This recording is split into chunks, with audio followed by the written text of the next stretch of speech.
62 people watched a millionaire destroy his pregnant wife in the most exclusive restaurant in the city. Nobody moved, nobody helped, except one person, the waiter.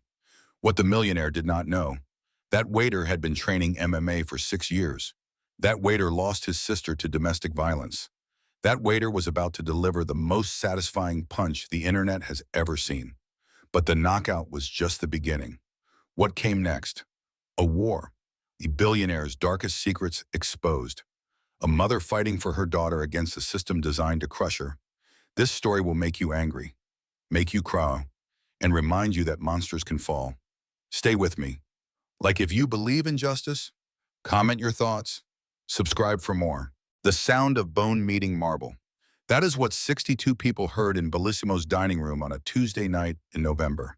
The crack echoed off crystal chandeliers and bounced between white tablecloths like a gunshot that nobody could explain. Conversations stopped mid-sentence. Forks froze halfway to mouths. For 3 full seconds, the most exclusive restaurant in the city became a tomb of horrified silence. Elena Marshall was 7 months pregnant. She wore a cream-colored dress her husband had chosen that morning. The one he said made her look presentable. Not beautiful, not elegant. Presentable. Like she was a product being prepared for display rather than a woman celebrating her anniversary. She sat across from Harrison Cole, her husband of 4 years, in their usual corner booth. The table was Italian marble, imported specifically for this restaurant, white with gray veins running through it like frozen lightning. Elena had always thought it was beautiful. She would never think that again. The evening had started well. Harrison was charming, attentive. He pulled out her chair, ordered her favorite appetizer without asking, told her she looked radiant. This was the Harrison she had fallen in love with, the Harrison who appeared in public, at parties, in front of people who mattered, the Harrison who disappeared the moment they were alone. But tonight felt different. He seemed genuinely happy, genuinely present. Elena allowed herself to hope that maybe, with the baby coming, things would change. Maybe fatherhood would soften him. Maybe the violence was behind them. The wine arrived, a $300 bottle of Barolo. The sommelier presented it with reverence, described its notes and origins with practiced poetry. Harrison nodded approval. The wine was poured.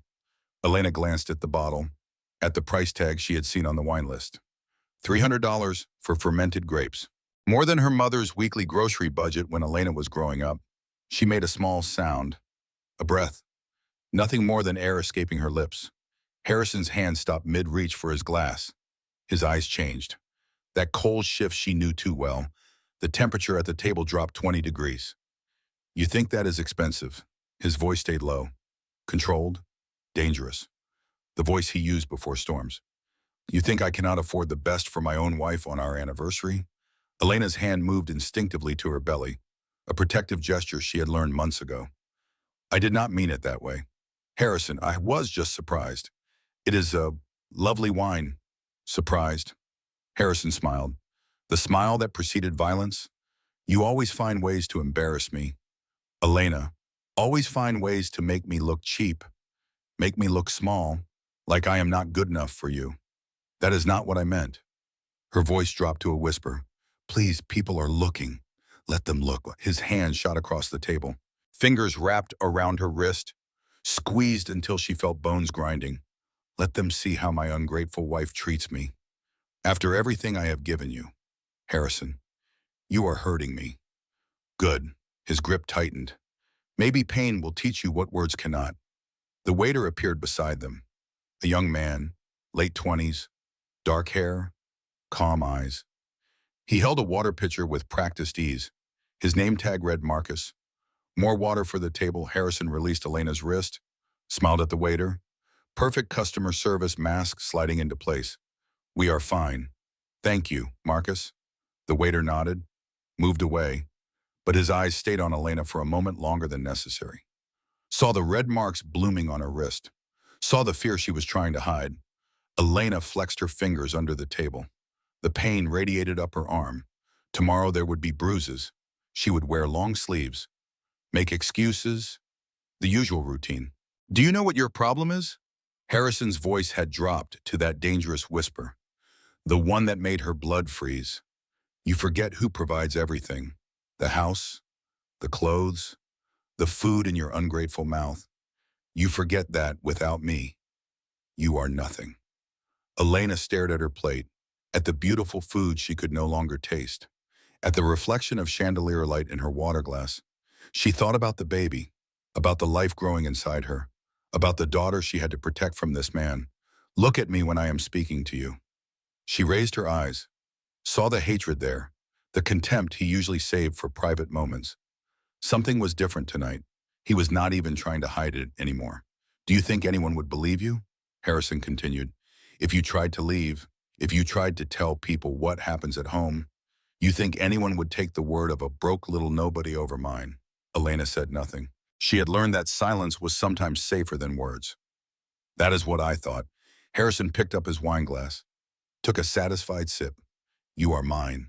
Elena, you have always been mine. And this baby is going to make sure you stay mine forever. The words hit her like physical blows. This baby, not our baby. This baby, like their daughter was a tool, a chain and a lock on a prison door. I need to use the restroom. Elena started to stand. Sit down. Harrison's voice cracked like a whip. I did not give you permission to leave. Permission, like she was a child, like she was property. Something broke inside Elena. Something small but significant. A thread of submission that had been stretched too thin for too long. I do not need your permission to use the bathroom. Harrison. The words came out before she could stop them.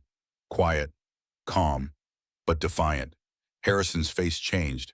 Surprise first, then rage. Pure, undiluted rage. What did you say to me? I said, I do not need your permission. Elena's voice shook, but she did not look away. I am going to the restroom. I will be back in 5 minutes. She started to stand again. Harrison moved faster than she expected. His hands shot out, gripped the back of her head, fingers tangled in her hair, and he drove her face into the marble tabletop with all his strength. The sound of bone meeting marble. Elena's vision exploded into white, then red. Pain tore through her skull like lightning. She tasted copper. Blood filled her mouth. Her hands went to her belly even as her cheek pressed against cold stone. Around her, the restaurant erupted. Forks clattered against plates. Glasses shattered. A woman screamed. Someone shouted for help. Harrison stood over her, 6 feet of tailored suit and cold fury. His voice carried through the chaos, calm and controlled. You always embarrass me. You always embarrass me. Elena tried to push herself up. Her arms shook. The room tilted. Blood dripped onto her cream-colored dress, blooming across silk like roses opening in fast motion. The baby kicked. Once, twice. Strong, angry, still alive, still fighting. Please. Elena's voice came out as a whisper. The baby. Please. Harrison leaned down, his face inches from hers, his breath hot against her ear. That baby is mine, just like you are mine, and you will never forget it again. Sir, a voice cut through the chaos, calm, steady, dangerous. Step away from her, now. Marcus the waiter stood 3 feet away. His stance had changed. No longer a server, something else entirely. A fighter. The way he balanced on the balls of his feet, the way his hands hung loose at his sides. Ready? Harrison laughed. A cold, dismissive sound. Do you know who I am? Do you have any idea who you are talking to? I know what I see. Marcus positioned himself between Harrison and Elena. I see a man who just assaulted his pregnant wife. I see a woman bleeding on a table. I see someone who needs to step back before this gets worse. Worse for who? Harrison straightened, drew himself up to his full height. I own this restaurant. I own half the buildings on this block. I could end your career with one phone call. Then make the call. Marcus did not move, but step away from her first. Harrison's face twisted. This peasant, this nothing, daring to challenge him. He lunged. His hand reached past Marcus, grabbing for Elena again. Marcus moved faster. One punch. Clean, precise, perfect form. His fist connected with Harrison's jaw. The sound echoed through the dining room, sharp and final. Harrison's eyes rolled back. His knees buckled. 220 pounds of tech millionaire crumpled to the floor, unconscious before he hit the ground. The silence that followed was absolute. Then everyone moved at once. Phones appeared. Camera flashes lit the room. Someone was already recording. Multiple people were recording. The moment captured from 3 different angles. Uploaded before anyone could think about consequences. Marcus knelt beside Elena. His voice was gentle. "What is your name? How far along are you?" "Elena." She could not stop shaking. "7 months." "Okay." "Elena, I am Marcus. Can you move? Is the baby okay?" She pressed both hands to her belly, felt the kick again. Strong, insistent, like her daughter was saying, "I am here, Mama. I am still here, she is moving. I think she is okay." Sirens wailed in the distance, getting closer. Red and blue lights flashed through the restaurant windows. Elena looked at Marcus. At this stranger who had done what no one else had ever done. Who had stood between her and violence? Who had chosen her safety over his job, his security, his future? Why her voice cracked. "Why did you help me?" Marcus's eyes held something dark, something painful, something personal. "Because someone should have helped my sister." His voice was barely a whisper, and nobody did. The video hit the internet before Elena reached the hospital. She lay on a gurney in the ambulance, an EMT monitoring her vitals, when her phone started buzzing. Text after text, notification after notification. Names she had not heard from in years suddenly reaching out. "Is that you in the video?" "Oh my God, Elena, are you okay? I always knew something was wrong. Call me when you can." By midnight, the footage had 200,000 views. By morning, it would have 2 million. By the end of the week, it would be everywhere. Every news station, every social media platform, every conversation in every coffee shop in the country. Elena Marshall became famous for the worst moment of her life. The ambulance ride took 12 minutes. Elena counted every second. The EMT kept checking the fetal monitor strapped to her belly, kept reassuring her with practiced calm. "Baby's heartbeat is strong. 160? That is good. That is normal? Normal." Elena almost laughed. Nothing about tonight was normal. Nothing about the last 4 years had been normal. She had just forgotten what normal felt like. The emergency room at Mercy General was bright and cold and overwhelming. Nurses rushed around her. Doctors asked questions she could barely process. Someone was taking pictures of her injuries. Someone else was drawing blood. A doctor appeared. Dr. Catherine Pierce, 40-ish, kind eyes, careful hands. She examined Elena with methodical precision, documenting every injury with photographs and notes. "These bruises on your arms." Dr. Pierce's voice was gentle but direct. "They are not from tonight, are they?" Elena looked down. Fingerprint bruises, purple and yellow, some fresh, some fading, 4 on each arm. Exactly where Harrison grabbed her when he wanted her attention, when he wanted her obedience, when he wanted her fear. "No." Elena's voice came out small. "They are not from tonight." And these, the doctor lifted Elena's hospital gown, examined her ribs. More bruises, older ones, healing ones. "How long have these been here? A week? Maybe 2? I lost track." Dr.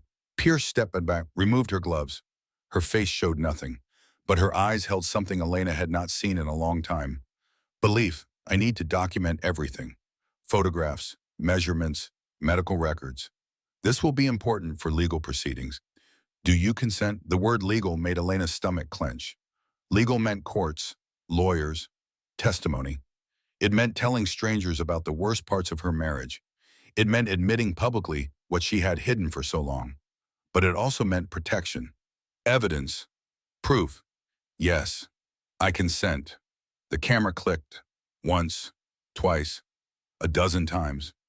Each flash felt like exposure, like truth being dragged into light. The curtain pulled back. A familiar voice called out, "Elena, baby, oh my God." Diane Marshall rushed to the bedside. Elena's mother was 58 years old. Silver gray hair. Nurses' hands from 30 years in emergency rooms. Strong, stubborn, fierce. And Elena had been avoiding her calls for 2 years. "Mom," the word came out as a sob. "Mom, I am so sorry." Diane pulled her daughter close, carefully, gently, avoiding the injuries she could see and probably guessing at the ones she could not. "How long?" Diane's voice shook. How long has he been hurting you? Elena could not answer. The shame was too heavy. The guilt was too thick. She had chosen Harrison over her mother, had believed his lies about Diane being toxic, controlling, jealous of their happiness, had cut off the one person who might have saved her. I tried to warn you. Diane's voice held no accusation, just grief. 4 years ago. I told you something was wrong with that man. I told you he was moving too fast, isolating you too quickly. I know. Elena wiped her eyes. I should have listened. You tried to tell me, and I pushed you away. I let him convince me you were the problem. Diane cupped Elena's face, looked at the swelling, the blood, the fear. You are here now. That is what matters. You are here. The baby is here. We figure out the rest together. A police officer appeared at the curtain. Detective Paul Brennan, early 50s, wedding ring, tired eyes that had seen too much violence to be surprised by any of it anymore. Ms. Marshall, I need to take your statement. Are you up for some questions? Elena looked at her mother, at the detective, at the hospital room around her, at the future she could not see but had to face. Yes, she took a breath. I am ready. She told the truth. All of it. For the first time in 4 years. The courtship. How Harrison had swept her off her feet with flowers and attention and promises. How he had been charming and romantic and everything she thought she wanted. The isolation. How he had convinced her to quit her job, to combine their bank accounts, to move away from her friends and family. How the walls had closed in so slowly she did not notice until she was trapped. The first hit. 8 months into the marriage. A slap across the face because she had looked at another man too long at a party. The tearful apology afterward. The flowers. The promises. The desperate belief that it would never happen again. The escalation. How the slaps became punches. The punches became kicks. The kicks became hospital visits, explained away as accidents. Clumsiness, bad luck. The control. How he monitored her phone, her email, her location. How he gave her an allowance and demanded receipts. How he chose her clothes, her haircut, her words. The fear, constant, overwhelming. The fear that made her walk on eggshells in her own home. That made her apologize for breathing wrong. That made her believe she deserved every bruise. Detective Brennan recorded everything. His face showed nothing, but his pen moved faster with each new detail. When Elena finished, he closed his notebook. Ms. Marshall, I have been doing this 20 years. What you have described is textbook escalating domestic violence. And you are pregnant. That makes this more serious. What happens now? Your husband was arrested at the scene. Assault causing bodily harm. Domestic violence enhancement. He was processed about an hour ago. Elena felt hope rise in her chest. Real hope. For the first time in years. He posted bail 30 minutes later. The hope collapsed like a house of cards. He is already out. His family has money. His mother posted the bond. Brennan's voice was careful. But we have the video. We have your statement. We have the documentation from tonight. This is not over. Miss Marshall, this is just the beginning. Elena's phone buzzed. Unknown number, against her better judgment. She answered, You have made a terrible mistake. Harrison's voice was ice cold, calm, controlled. The voice he used when he was planning something awful. I am going to destroy you, Elena. I am going to take everything, including her. The line went dead, and Elena stared at the phone. Her hand shook so badly she almost dropped it. That night at the Safe Harbor domestic violence shelter, Elena lay on a narrow bed in a small room. Bare walls, donated furniture, thin blankets that smelled like industrial detergent.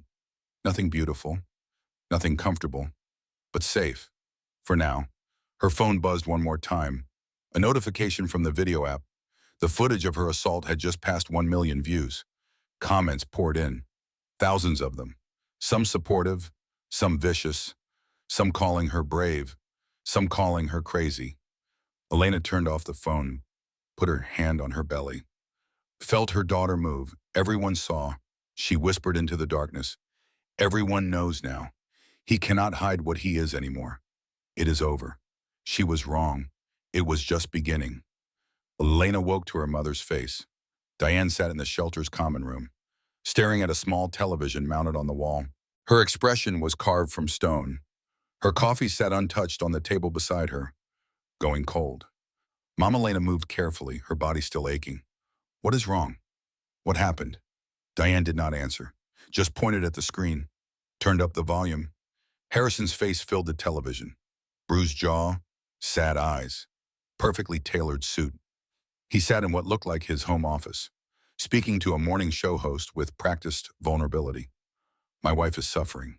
Harrison's voice trembled with emotion. Pregnancy hormones.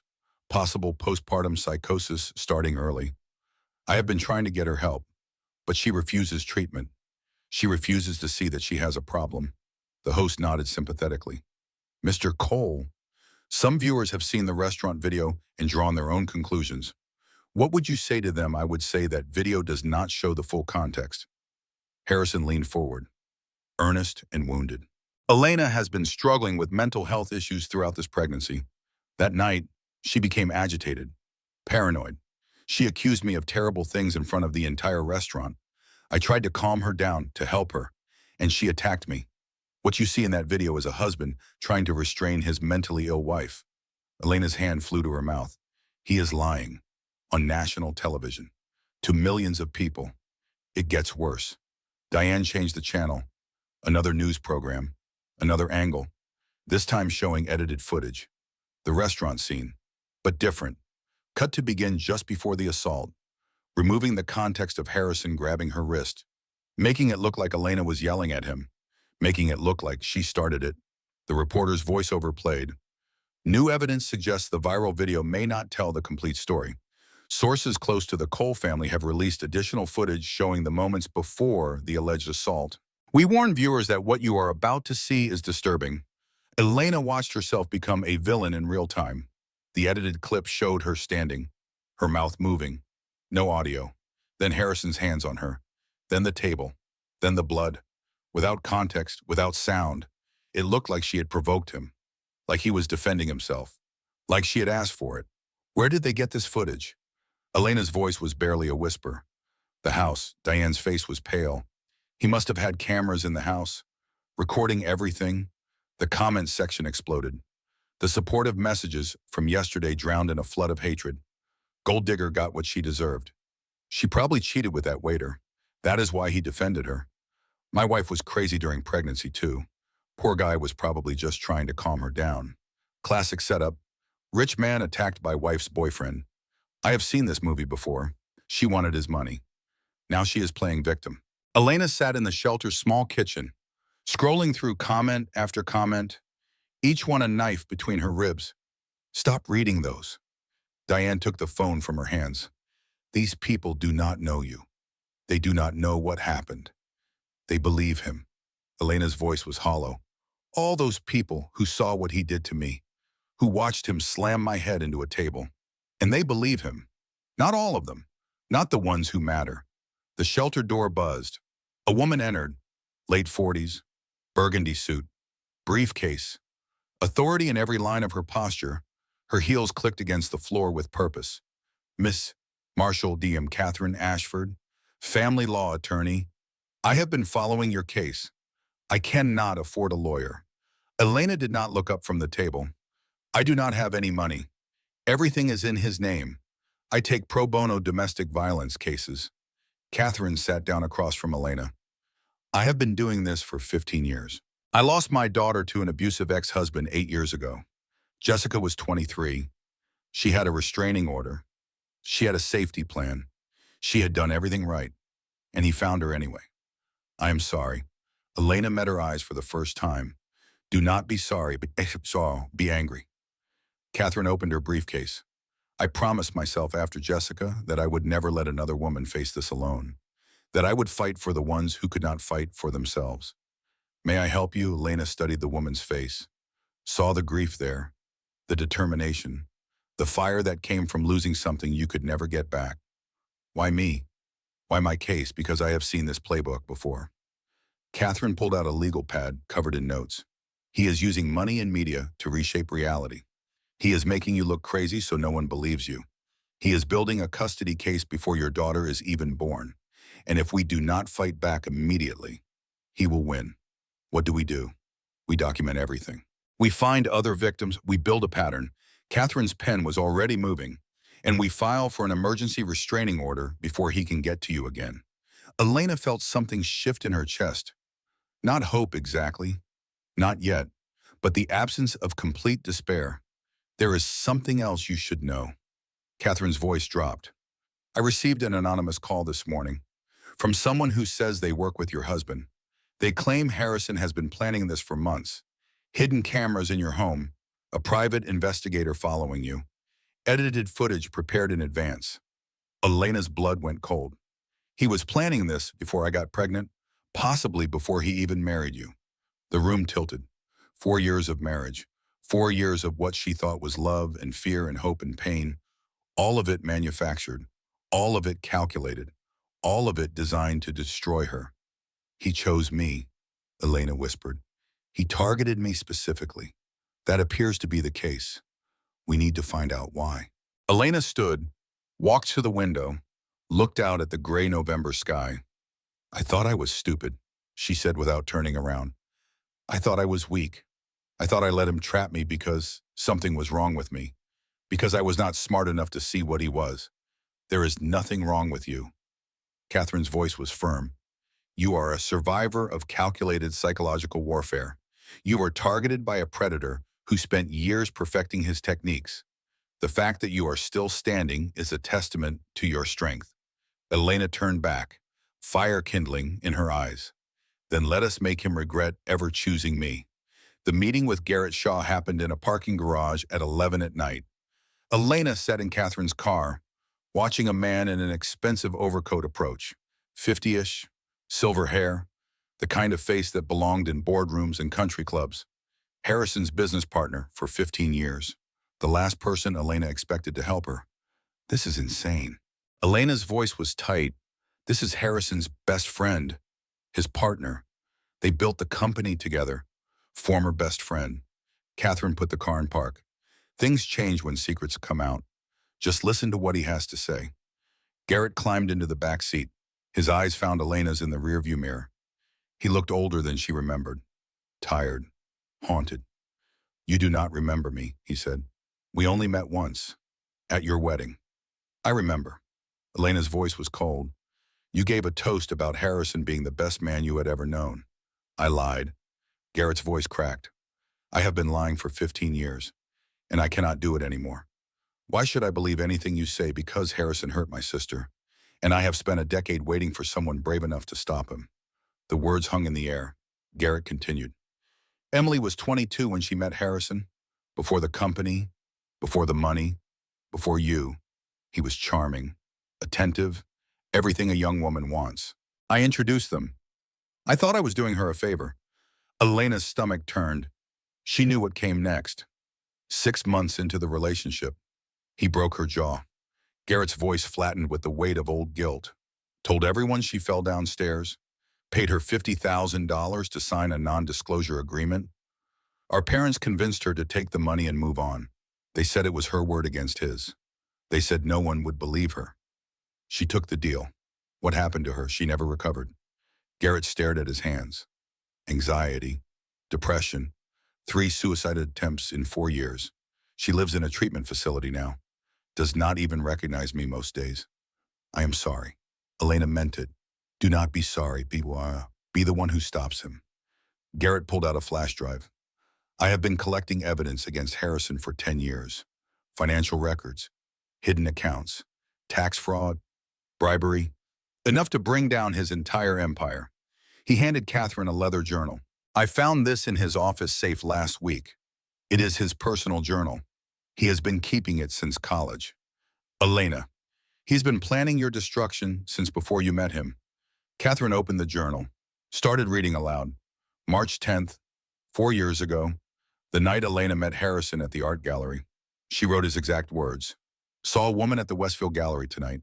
Elena Marshall, 25, graphic designer, perfect target, no family money, father dead, mother works as a nurse, limited support system, artistic temperament, easy to gaslight, easy to isolate. I can mold her into exactly what I need. Elena stopped breathing. June 2nd. That same year, after they moved in together, convinced Elena to quit her job, one less tie to independence, combined our finances so I control everything. She thinks it is romantic. Soon she will have no choice but to stay. That is when the real training begins. Training, like she was an animal, a pet, a thing to be broken.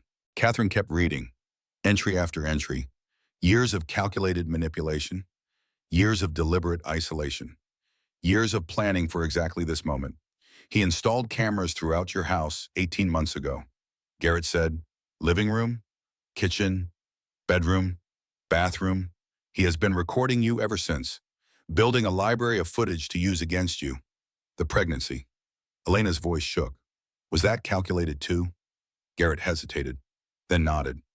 He told me once that children are leverage, that a baby would ensure you could never leave without losing everything. He has been planning this custody battle for 2 years. Before you even knew you were pregnant, he was preparing to take your daughter. Elena sat in silence, processing the scope of the trap she had walked into. 4 years of her life.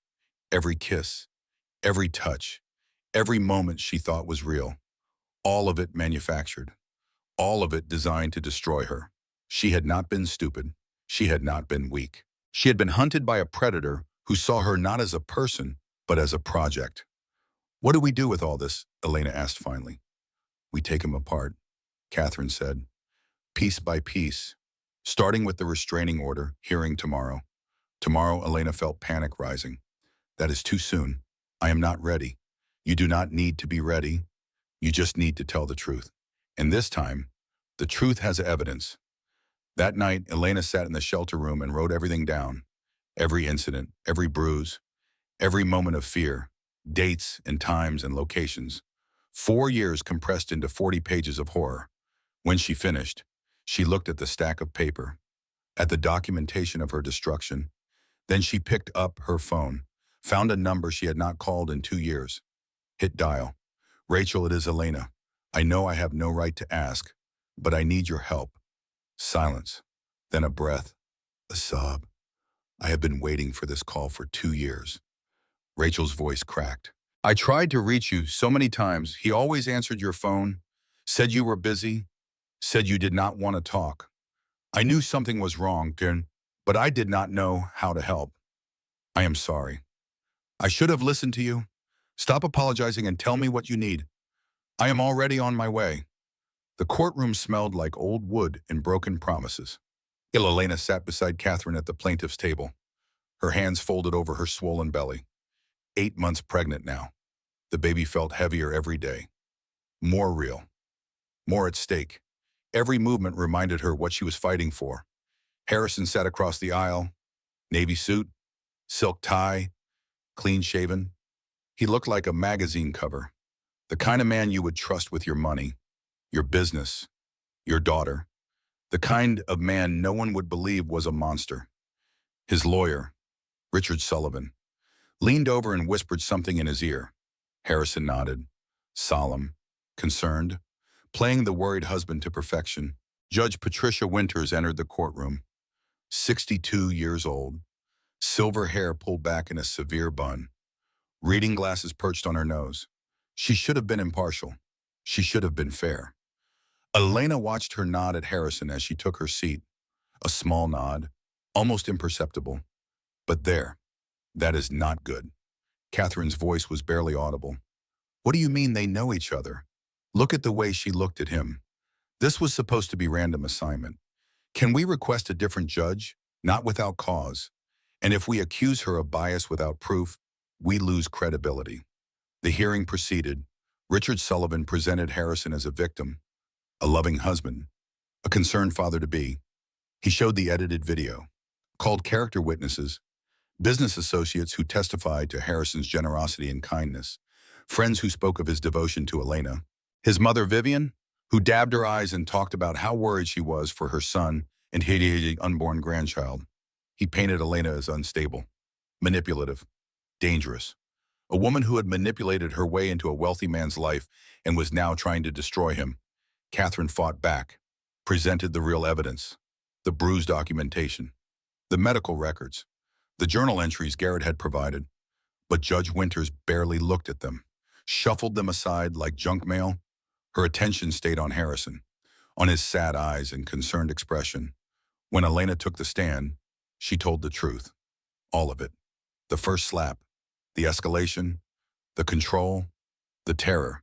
She spoke for 45 minutes while the court recorded every word, while strangers judged her pain, while Harrison stared at her with cold, calculating eyes. When she finished, Sullivan stood for cross-examination. Miss Marshall, is it true that you have been diagnosed with anxiety? Yes. Before I met Harrison, I was treated and managed. And depression? Yes. And you stopped taking your medication when you became pregnant. On doctor's advice, it was not safe for the baby. So you admit that you are currently an untreated mental health patient. That is not what I said.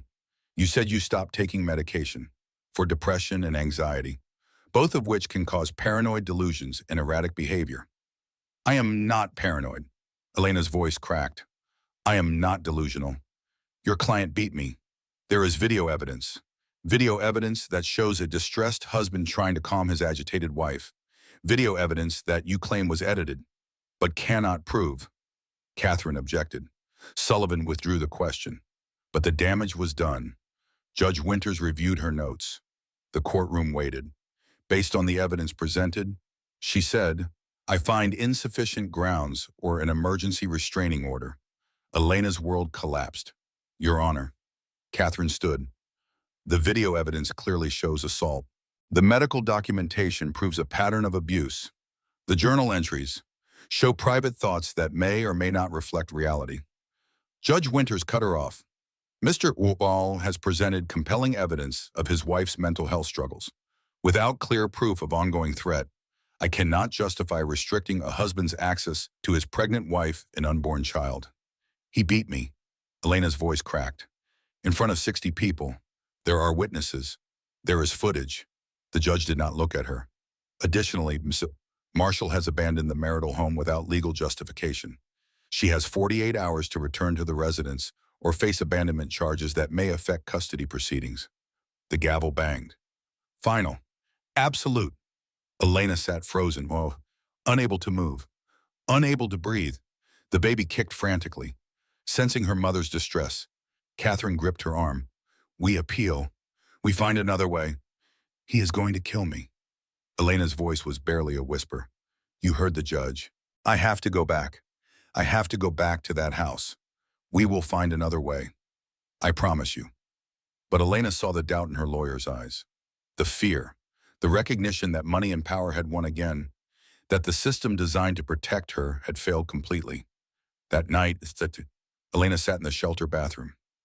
Door locked, water running to cover the sound of her sobs. She had done everything right, told the truth, presented evidence, asked for help, and the system had told her to go back to her abuser, had told her that her pain did not matter, that her fear was not enough. Harrison's voice echoed in her memory. I own this city. I own the narrative. And soon I will own our daughter. Maybe he was right. Maybe money really could buy anything. Maybe there was no escape from a trap this well-designed. The baby kicked again, hard, insistent, demanding attention.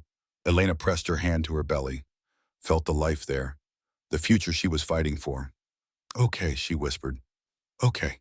For you, she would not go back to that house. She would face the charges. She would fight every battle they threw at her, because her daughter deserved a mother who did not give up. Elena did not return to the marital home. She faced the abandonment charges instead. Let them pile up. Every court date was another opportunity to present evidence. Every hearing was another chance to build a record of Harrison's abuse. Catherine called it a war of attrition. Harrison had money. Elena had truth. In the long run, truth was harder to kill. The first break came from Rachel. I found something. Rachel's voice was breathless over the phone, barely containing excitement.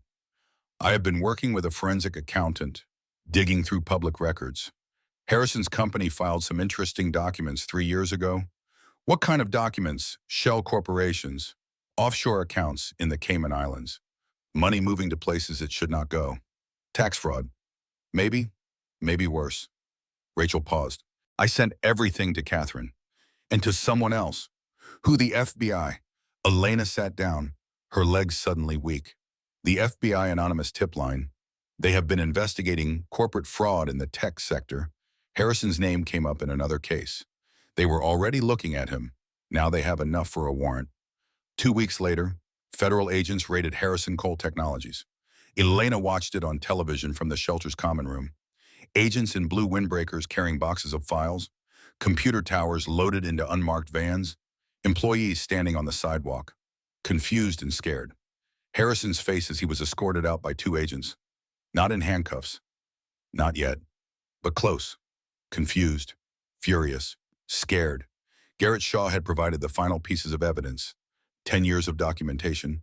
Hidden accounts. Fake invoices. Money laundering through shell companies. Everything Harrison had used to build his empire was built on fraud. Assets frozen. Operations suspended. The tech millionaire's world crumbling in real time. Catherine called within the hour. This changes everything. His resources are limited now. His fancy lawyers are jumping ship. His connections are backing away from the scandal. We can finally fight on equal ground. What about the restraining order, new hearing? Different judge this time? Judge Margaret Coleman. No connections to Harrison's family. Impeccable record on domestic violence cases. We present everything. The journals, the cameras, the pattern, all of it. The second hearing was different. Judge Coleman reviewed the evidence with sharp eyes and sharper questions. She watched the unedited restaurant video 3 times. She read Harrison's journal entries aloud to a silent courtroom. Training, moldable, leverage. Her face hardened with each word. Mr. Cole. Judge Coleman's voice cut like glass. Did you write these entries, Harrison's new lawyer? A public defender, now that his assets were frozen and his former attorneys had fled, stood nervously. My client declines to answer on advice of counsel. He does not need to answer. I can see the handwriting analysis report. I can see the forensic verification. Judge Coleman set down the journal. Emergency restraining order granted. 500 feet minimum distance. No contact directly or indirectly. No social media posts about the child or Ms. Marshall. Violation will result in immediate arrest. Elena exhaled, relief flooding through her for the first time in months. But Judge Coleman was not finished. I am also referring this case to the district attorney for criminal prosecution. Mr. Cole, your behavior is not just a civil matter. It is criminal, and you will face consequences. Harrison's mask slipped. Pure rage showed through. The carefully constructed facade cracked wide open. This is not over. His voice carried across the courtroom, making everyone flinch. That baby is mine. She is mine. You cannot keep me from what belongs to me. Bailiff. Judge Coleman's voice was ice.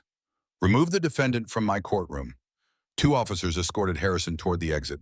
He turned at the door, looked directly at Elena. His eyes promised violence, promised revenge, promised that this war was far from finished.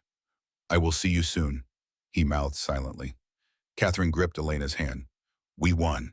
Did we? Elena could not shake the cold dread in her stomach. He is still out there. He posted bail again. His mother found hidden accounts the FBI missed. He is prone, for now.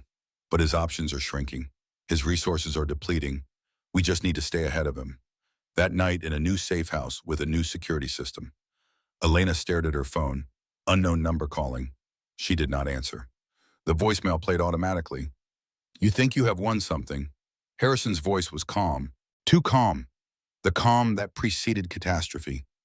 I know where you are, Elena. I always know where you are. You cannot hide from me. You cannot escape me. And when I get my hands on you again, I will make sure you never leave me again. Sweet dreams.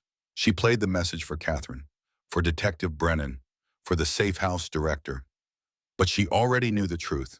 Harrison Cole would not stop. Not until one of them was destroyed. The first catastrophe came at 2 a.m. Elena woke to pounding on the safe house door. Not the buzzer, not the security intercom. Fists against reinforced metal. A voice she knew too well, slurred and dangerous. I know you are in there. Harrison's words blurred together. Drunk, desperate, unhinged. Open the door. Elena, open the door and give me my daughter. Elena froze in her bed, heart hammering so hard the baby kicked in response. 34 weeks pregnant, 6 weeks from her due date. And her husband was outside, violating every restraining order, every court ruling, every boundary she had fought to establish. He had found her again. The safe house had cameras, security protocols, panic buttons connected directly to police dispatch. But Harrison was here, right now, despite everything. How, how did he keep finding her? The shelter director appeared in Elena's doorway. Her face was pale but controlled. Back exit, now. Police are already on the way. You need to move. Elena grabbed her coat, her phone. Nothing else. There was no time. She slipped through the back door into a cold November night. Her breath fogged in the darkness. She was heavily pregnant, exhausted, terrified, running through an alley in slippers while her husband raged at the front door. Behind her, she heard glass breaking, heard Harrison's voice rising in fury, heard the distant wail of approaching sirens. Rachel's car waited 2 blocks away, engine running, headlights off. Elena reached the vehicle, climbed in. Rachel hit the gas before the door was fully closed. How did he find you again? Rachel's voice shook. That place was supposed to be completely secure. Elena looked down at her coat, the one she had grabbed from her closet the night she fled, the one Harrison had bought her last winter as an anniversary gift. She felt along the seams. Found it. A small, hard lump sewn into the lining. A tracking device. He has known where I am the whole time. Elena's voice was hollow. Every shelter, every safe house, every hiding place. He knew. He was tracking me through my own clothes. The second catastrophe came before they reached the hospital. Elena felt it first as pressure, then as a sharp, cramping pain, then as something warm and wet soaking through her clothes. Rachel. Elena's voice cracked. Something is wrong. What Rachel glanced over. Saw the fear in Elena's face. Saw the spreading stain on her pants. Oh God, my water broke. Elena gripped the dashboard. The baby. It is too early. 6 weeks too early. This is wrong. This is all wrong. Mercy, General. Rachel pressed the accelerator. Ran 2 red lights. 3, 4. Hold on. Just hold on. The emergency room became a blur of motion and sound. Doctors, nurses, machines. Someone saying words Elena could not fully process. Preterm labor, fetal distress, emergency cesarean, possible complications. She remembered the operating room lights. Bright, blinding, cold. She remembered Catherine's voice somewhere distant, demanding to be led into the room. She remembered the pressure, the pulling, the strange sensation of being emptied. And then in a cry, small, thin, wavering, but alive. It is a girl. A nurse placed a tiny form on Elena's chest. Just for a moment. 4 pounds, 2 ounces. She is small, but fighting. Then they took her away. The NICU team. Tubes and monitors and an incubator because her lungs were not ready. Because she came too early. Because stress and fear and flight had forced her into a world she was not prepared for. Elena lay in the recovery room. Arms empty. Chest hollow. Her daughter 2 floors above. Fighting to breathe. Fighting to live. The third catastrophe came an hour later. A nurse appeared in the doorway. Her face was drawn. Careful. The face of someone delivering bad news. Ms. Marshall, there has been an incident. It is your mother. Diane had been driving to the hospital when she heard about Elena's emergency labor. She was 61 years old, had not fully recovered from a minor heart procedure last year. The stress of the last few months had taken its toll on her body. The fear for her daughter, for her granddaughter. She collapsed behind the wheel 3 blocks from the hospital. Stroke, massive. Another driver called an ambulance when her car drifted to a stop at a red light. Diane Marshall was now in the ICU, 2 floors below Elena's baby. Alive? Barely. Unable to speak. Unable to move the left side of her body. Unable to tell her daughter that everything would be okay. Elena sat in a wheelchair in the hospital hallway. Unable to walk. Unable to reach either of them. Her mother dying on one floor. Her daughter fighting on another. And she was trapped in between, paralyzed by surgery and grief and overwhelming despair. The hospital phone at the nurse's station rang. A nurse answered. Her face went pale. Miss Marshall. Her voice was hesitant. There is a man in the lobby. He is demanding to see the baby. He claims you are mentally unstable. He has filed an emergency custody motion. Harrison Cole had made his final move. Elena sat alone in that hospital corridor. Everything she loved scattered across different floors, different machines, different battles, and she could not reach any of them. She had lost. Harrison had won. Money and power and cruelty had defeated truth and courage and love. She wheeled herself to the nearest bathroom, closed the door, looked at her reflection in the harsh fluorescent light. A woman stared back, hollow-eyed, broken, defeated. This is how it ends, Elena whispered to herself. He wins. He always wins. Her phone buzzed. A text from Catherine. Check your email. Now, Vivian Cole wants to meet.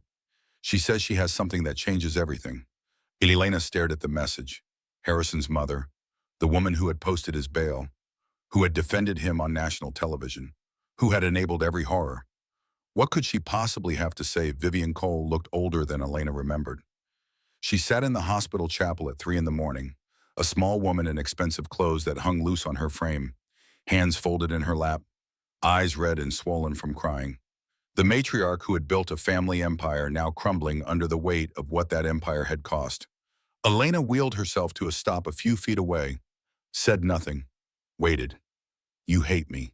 Vivian's voice was barely a whisper, cracked and broken. You should hate me.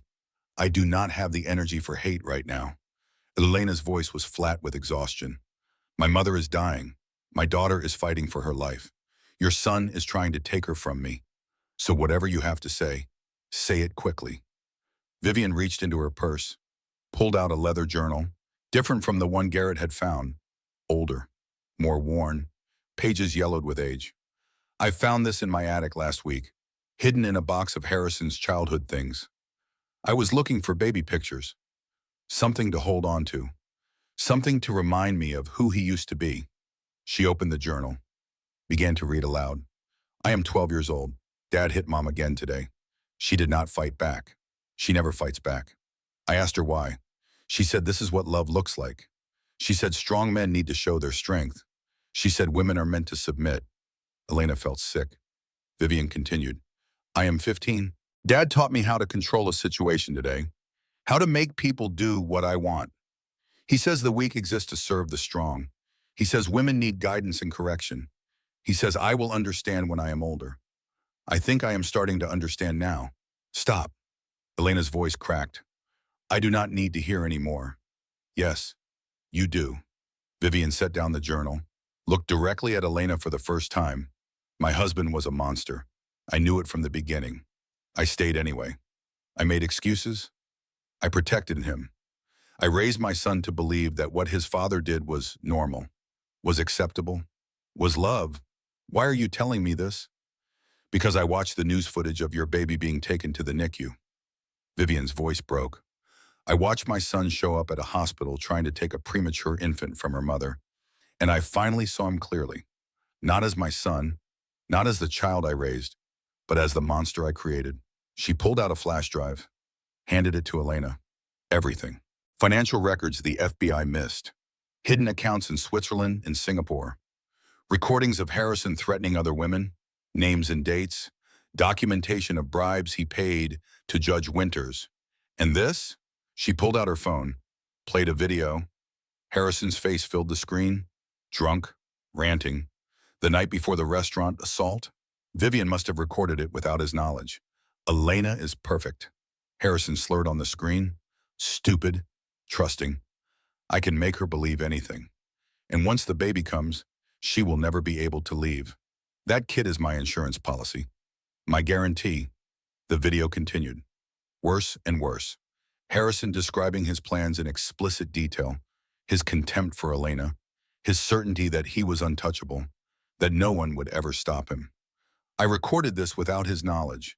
Vivian said, I have been recording him for months, watching the monster I created, waiting. I did not know what I was waiting for until I saw you fight back. Why wait so long? Elena demanded.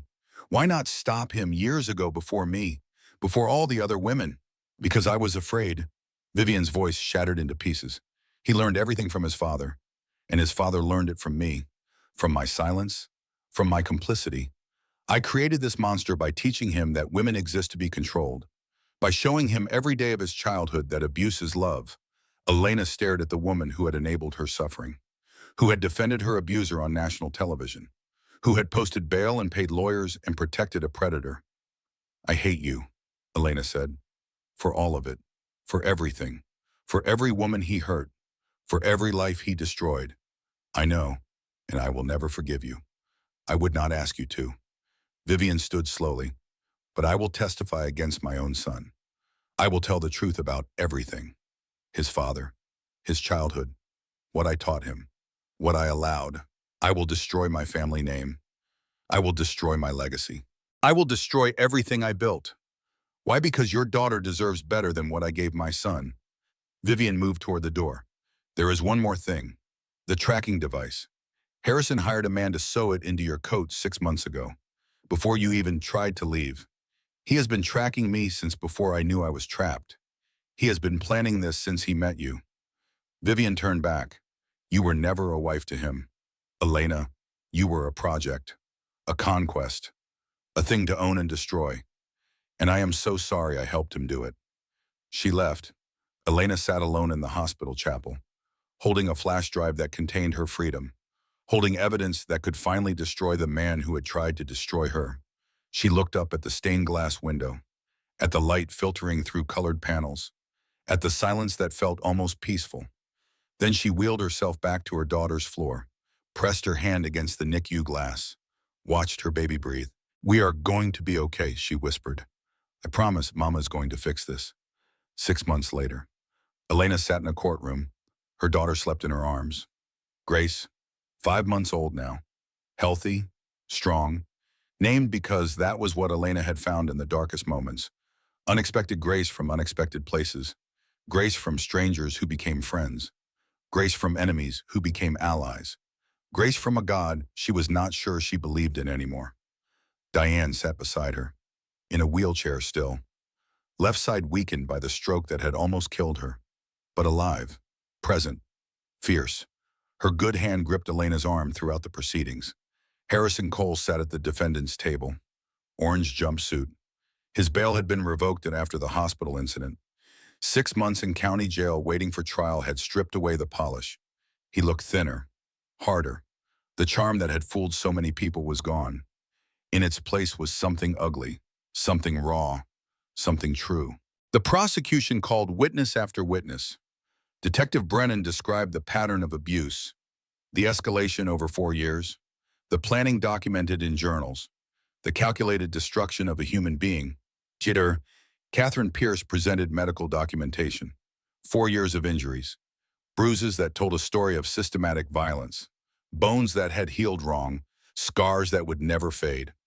Marcus Reeves testified about the restaurant, about what he saw, about his sister who had died 2 years before because no one intervened when her boyfriend started hitting her, about the moment he decided that this time would be different. "I lost my sister," Marcus said, his voice steady. "I found her body in her apartment. She had been dead for 3 days. Her boyfriend had beaten her to death, and no one knew. No one helped. When I saw Elena's face hit that table, I saw my sister. I saw every woman I had failed to protect. And I decided that this one would survive." 3 other women came forward.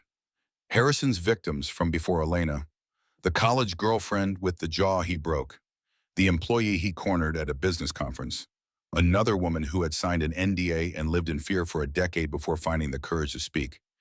Each one told the same story. The charm, the attention, the slow isolation, the violence, the cover-up, the first fear. Garrett Shaw presented financial evidence, tax fraud spanning 15 years, money laundering through shell companies, bribery of public officials, a criminal enterprise hidden behind a tech company facade, and then Vivian Cole took the stand. The courtroom fell silent as Harrison's own mother testified against him. As she described her marriage, her husband's violence, the lessons she taught her son about control and dominance, the monster she had helped create. "I raised my son to believe women were property," she said, her voice steady despite the tears streaming down her face. "I stayed with his father through 35 years of abuse. I taught Harrison that this was normal, that this was how men treated women, that this was love." She looked at her son, at the hatred in his eyes. at the man she had created. I am responsible for who he became, and I am here to make sure he never hurts anyone else. Harrison's defense crumbled. His public defender argued mental illness, childhood trauma, stress, but the evidence was overwhelming. The pattern was undeniable. The truth was finally louder than the lies. When Harrison took the stand, his mask finally slipped completely. "That baby is mine," he screamed when the prosecutor pressed him about his custody claims. "My property. My wife is my property. I built everything. I controlled everything, and she has no right. No right to take what belongs to me." The jury deliberated for 4 hours. Guilty on all counts: felony assault, stalking, terroristic threats, tax evasion, witness tampering, money laundering. 12 counts, 12 guilty verdicts, 12 nails in the coffin of Harrison Cole's freedom. Sentencing came 2 weeks later: 12 years federal prison, no parole eligibility for 8 years, sex offender registration upon release, lifetime restraining order. Elena sat in that courtroom and watched Harrison Cole led away in handcuffs. Watched the doors close behind him. Watched justice finally arrive. He turned at the door, looked directly at her one last time. "This is not over," he mouthed silently. "Yes, it is," Elena said out loud. "For the first time in 4 years, it is over." Elena stood at the microphone. Bellissimo restaurant. The same dining room. The same white tablecloths. The same marble tables that still haunted her nightmares sometimes. The same chandeliers casting the same light on faces that looked up at her with hope and fear and recognition. But different, transformed, filled with people who had come to support survivors, to raise money for shelters, to prove that the worst places could become spaces for healing. Grace sat on Elena's hip, 1 year old today. Dark hair that curled at the ends, fierce eyes that missed nothing. Already learning to walk, already learning to talk, already learning that her mother was someone worth watching. The crowd waited. Cameras, reporters, donors, survivors. Catherine in the front row, Rachel beside her, Marcus near the back, uncomfortable with attention but present anyway. Diane in her wheelchair, stronger every month, her good hand raised in encouragement. Elena took a breath. 1 year ago, I sat at that table. She pointed, right there, 7 months pregnant, terrified, trapped in a marriage I thought would kill me.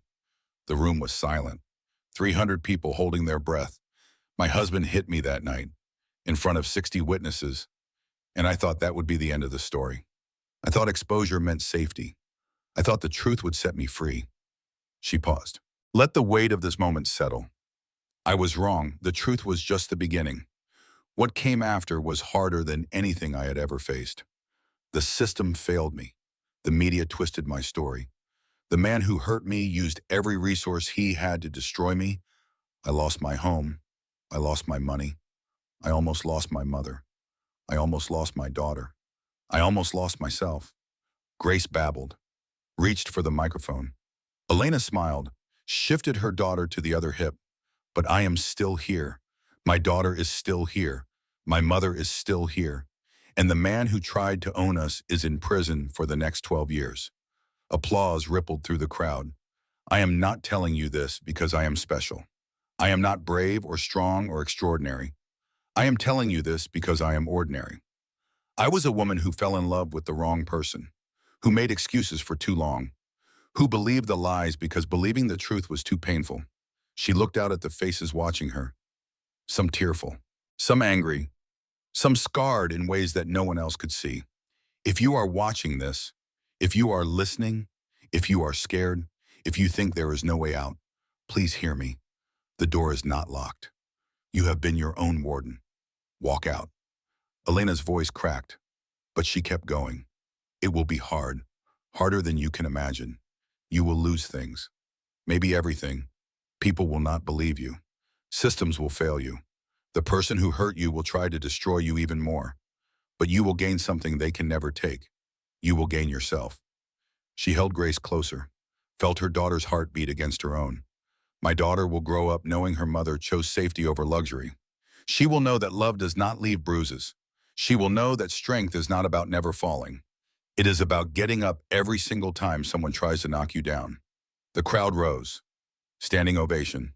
Tears and cheers and camera flashes and the sound of 300 people choosing to believe that hope was possible. Elena walked off the stage, into the arms of her mother, into the embrace of Rachel and Catherine and Marcus and all the strangers who had become family. You did good, baby. Diane's voice was still slightly slurred from the stroke, but growing stronger every day. Your father would have been so proud. I wish he could have met her. Elena looked at Grace. I wish he could have seen all of this. He sees? Diane's good hand squeezed Elena's arm. Wherever he is, he sees. Later, after the speeches and the donations and the interviews, Elena stood outside the restaurant, the same spot where she had been loaded into an ambulance 1 year ago, the same cold November air, the same city lights glittering against the darkness. You okay? Rachel appeared beside her. That was intense. I am okay. Elena smiled. For the first time in years, I am actually okay. What happens now? Elena looked up at the night sky. City lights dimming the stars. But they were still there, always there, even when you could not see them. Now I live, she said. Now I raise my daughter. Now I help other women find their way out. Now I become the person I was supposed to be before he tried to destroy me. Grace made a sound. Not quite words yet, but close. Mama. Elena's heart stopped. Started again. First word. Yes, baby. She lifted her daughter, kissed her soft hair. I am your mama, always and forever. They walked to the car together. 3 generations of women, Elena and Grace and Diane, who insisted on walking with her cane despite the cold, despite the pain, despite everything. Scarred but not broken, changed but not destroyed, rebuilt from the pieces of who they used to be. Elena buckled Grace into her car seat, looked at her daughter's face, so small, so trusting, so completely unaware of the war that had been fought for her existence. I am going to tell you the truth someday, Elena whispered, about your father, about what happened, about how you came into this world. Grace grabbed her mother's finger, held tight, already strong, already fighting. But first, I am going to show you something better. I am going to show you what love looks like when it does not hurt, what safety feels like when you do not have to fight for it, what it means to be free. She closed the car door, climbed into the driver's seat, started the engine. In the rearview mirror, Bellissimo's lights faded into the distance. The restaurant where she had almost died, the table where her blood had stained white linen, the place where everything had ended and everything had begun. Elena did not look back. She was done looking back. The road ahead was dark, unknown, maybe difficult, probably painful, certainly uncertain, but it was hers, and that was enough. That was everything.